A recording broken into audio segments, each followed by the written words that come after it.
Senator Lindsey Graham blocks Senate effort to repeal controversial subpoena protection rule.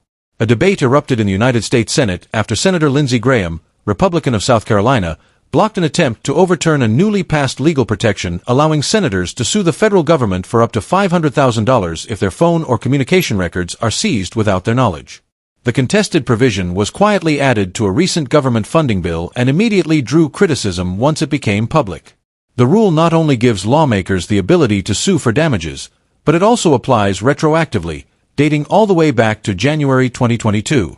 That timeline is significant because it covers the period when federal investigators were seeking phone and electronic records from several lawmakers connected to inquiries about the 2020 election and the events following it. How the repeal attempt began. The House of Representatives, controlled by a bipartisan majority on this issue, voted unanimously to repeal the provision after it became clear that many members viewed it as a special privilege with no equivalent for ordinary citizens. When the measure reached the Senate, Democratic Senator Martin Heinrich of New Mexico requested unanimous consent to approve the repeal and quickly move it forward. Under Senate rules, just one objection can stop a unanimous consent motion.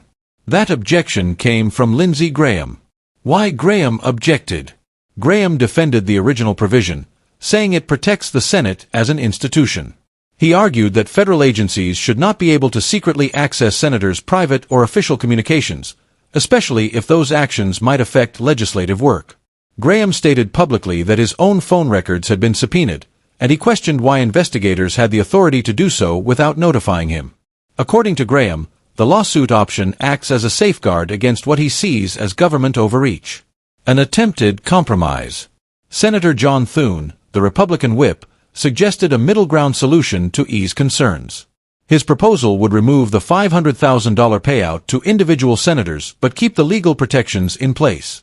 Under his version, if any damages were awarded in a lawsuit, the money would be paid directly to the U.S. Treasury, not to a senator. However, Senator Heinrich rejected that compromise.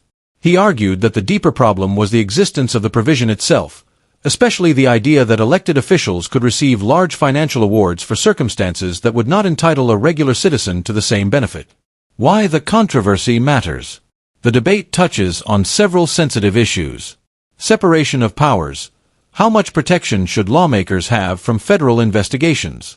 Transparency and fairness. Should senators be granted legal benefits unavailable to the public? Retroactive application. The timeline of the rule raises concerns that it may shield lawmakers involved in past investigations. Legislative ethics. Critics argue that inserting the provision into a funding bill without broad public debate undermines trust in government. What comes next? With Graham's objection, the repeal effort cannot move forward through unanimous consent. Senators will now have to decide whether to bring the issue to the floor for a full vote, a slower and more politically complicated process. Meanwhile, pressure from the House and public scrutiny may push the Senate to revisit the rule.